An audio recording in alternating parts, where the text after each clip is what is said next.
आदाब दोस्तों, कर्नाटक समेत कई राज्यों में होने वाले विधानसभा चुनाव से पहले इन राज्यों के अब सर्वे आने शुरू हो गए हैं। कर्नाटक की 224 विधानसभा सीट का एक सबसे बड़ा ओपिनियन पोल जारी किया गया है और इस ओपिनियन पोल के मुताबिक बीजेपी सत्ता में वापसी नहीं कर रही है। कांग्रेस पार्टी यहां पर बाजी मारती हुई दिखाई दे रही है। आगे हम आपको इस सर्वे के आंकड़े दिखाने वाले हैं। किस कंपनी ने सर्वे किया है यह भी बताएंगे, कितने लोगों से पूछ करके सर्वे किया गया है इसकी भी आपको जानकारी देंगे। तो कर्नाटक का सबसे बड़ा ओपिनियन पोल आप थोड़ी देर में इस वीडियो के जरिए से देखने वाले हैं। साथ ही साथ दो और बड़ी खबरें आपके सामने रखेंगे। दूसरी बड़ी खबर हरियाणा से सामने आ रही है, जहां पर बीजेपी जेजेपी गठबंधन में रार आ गई है, जिसके चलते बीजेपी को यहां पर बड़ा झटका लग सकता है, इसकी भी जानकारी देंगे। तीसरी बड़ी खबर दोस्तों यहां पर आ रही महाराष्ट्र से, जहां पर बीजेपी के खिलाफ अब उनके ही सहयोगी, कुछ दिन पहले बीजेपी की वाहवाही करने वाले एमएनएस पार्टी के नेता राज ठाकरे ने मोर्चा खोल दिया है। किस तरह से, इस पर भी आपको अपडेट देंगे। उससे पहले एक छोटी सी रिक्वेस्ट करेंगे, इस वीडियो को ज्यादा से ज्यादा लाइक करिए, शेयर करिए। चैनल पर अगर आप नए हैं तो सब्सक्राइब करके बेल आइकन को जरूर प्रेस कर लीजिए। आपका ईवीएम के ऊपर क्या ख्याल है? हमारे देश में होने वाले चुनाव ईवीएम से होने चाहिए या बैलेट पेपर से? कमेंट सेक्शन में इस पर अपनी राय जरूर रखिए। बात करेंगे सबसे पहले सर्वे की। आप जानते हैं कर्नाटक समेत कई राज्यों के विधानसभा चुनाव आने वाले हैं। 2 महीने से कम का वक्त बचा हुआ है, तो यहीं पर सर्वे करने वाली जो कंपनियां हैं वो भी एक्टिव हो चुकी हैं और लगातार अलग अलग तरीके से अपना सर्वे कर रही हैं। इसी बीच लोक पोल सर्वे सामने आया है।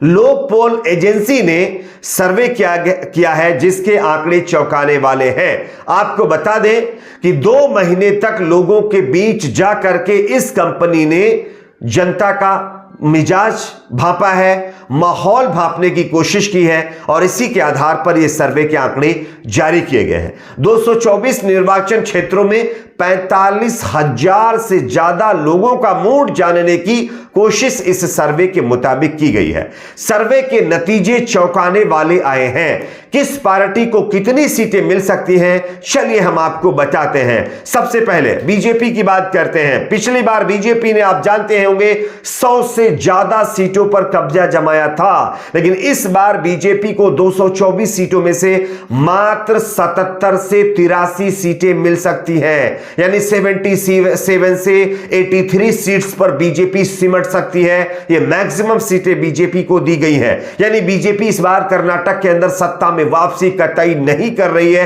यह लोक पोल का सर्वे बता रहा है। उसके बाद बात करते हैं यानी कांग्रेस पार्टी की। पिछली बार कांग्रेस ने, आप जानते होंगे, 100 से कम सीटें जीती थी और इसके आंकड़े यह बताते हैं, ये लोक पोल सर्वे के इस बार के, कि कांग्रेस पार्टी इस बार 116 से 122 सीटें जीतने में कामयाबी हासिल कर सकती है, जो कि पिछली बार से ज्यादा सीटें हैं कांग्रेस पार्टी की। यानी कि कांग्रेस पार्टी 224 का जो टोटल आंकड़ा है उसमें जो मेजॉरिटी के लिए 112 से ज्यादा सीटें यानी हासिल करनी होती है, उसका आंकड़ा पार करती हुई दिखाई दे रही है। इस बार कांग्रेस पार्टी कर्नाटक के अंदर चुनाव में 116 से 122 सीटों पर यानी जीत हासिल कर सकती है, ये लोक पोल का सर्वे बता रहा है। उसके बाद जेडीएस 21 से 27 सीटों पर चुनाव जीत सकती है।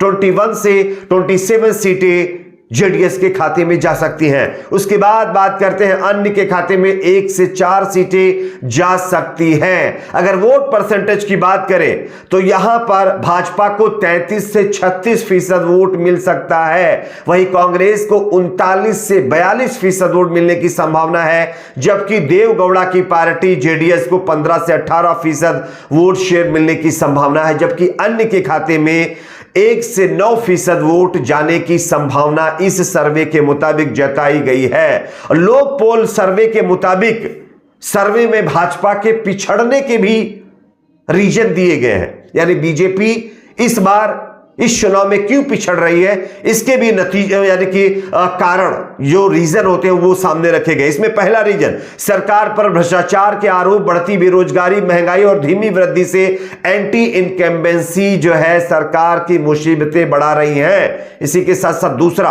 अलग अलग जातियों की ओर से कई आरक्षण मांगों ने उनके खिलाफ आक्रोश की भावना पैदा कर रखी है। तीसरा रीजन, कांग्रेस और जेडीएस के कल्याणकारी वादे जोर पकड़ रहे हैं। चौथा, भाजपा में चेहरे की कमी पार्टी को जमीन पर नुकसान पहुंचा रही है और येदियुरप्पा की गैर मौजूदगी में भी फैक्टर बन रहा है।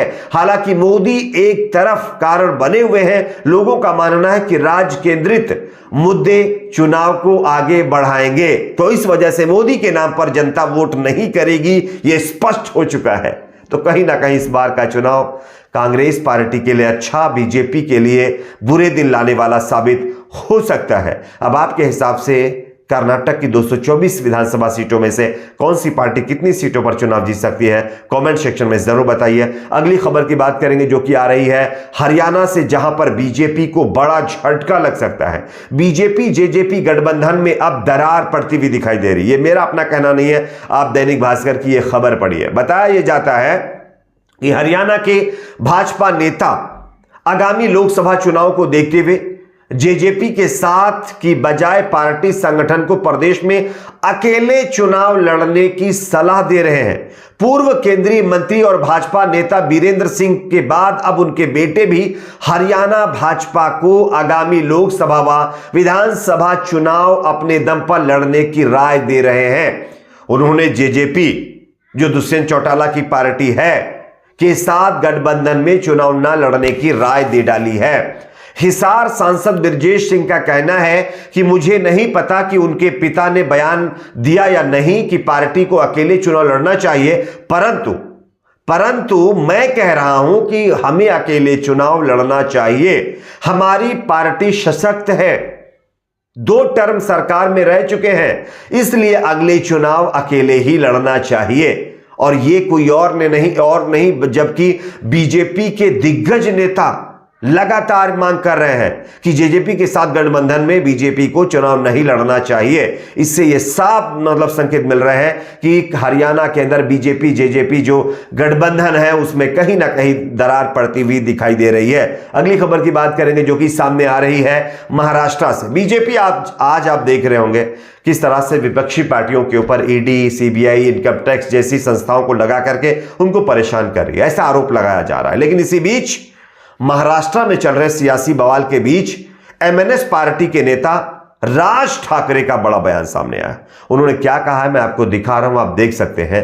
बताया जा रहा है कि उन्होंने कहा है कि राजनीति में सत्ता का उतार चढ़ाव स्वाभाविक है और बीजेपी को यह याद रखना चाहिए कि आज उसकी लहर चल रही है, लेकिन कल उसकी लोकप्रियता कम हो सकती है। इस वजह से अपनी मिली हुई सत्ता में इतना ज्यादा गुरूर ना करें। ये राज ठाकरे का बयान है। आपकी अपने इस पर क्या राय, जरूर बताइए। वीडियो को लाइक शेयर, चैनल को सब्सक्राइब